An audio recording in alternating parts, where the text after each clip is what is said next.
Hi అండి. ఇప్పుడే వచ్చిన బంగారం ధరలు బులియన్ మార్కెట్‌లో మళ్ళీ తగ్గడం చోటు చేసుకున్నాయి. 22 క్యారెట్ల తులం బంగారం ధరపై రూ.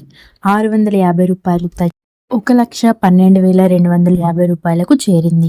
24 క్యారెట్ల తులం బంగారం ధరపై రూ. 710 తగ్గి రూ. 1,22,460 చోటు చేసుకుంది. అదేవిధంగా వెండి ధరలు ఏ విధంగా ఉన్నాయో చూద్దాం.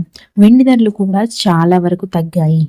ఈరోజు బులియన్ మార్కెట్లో వెండి ధరలు ఏ విధంగా ఉన్నాయంటే, వెండి ధర కేజీ వెండి ధర రూ. 3,000కు తగ్గి 1,65,000 ధర వద్ద కొనసాగుతూ ఉంది. 2 తెలుగు రాష్ట్రాల్లో ఇవే ధరలు కొనసాగుతున్నాయి. మీరు బంగారం కొనాలనుకుంటే కొనేసేయండి. తర్వాతి రోజుల్లో కొనలేకుండా అయిపోతుంది. 2 లక్షలు దాటుతుంది అని మార్కెట్ ధర పలుకుతుంది అని అంటున్నారు.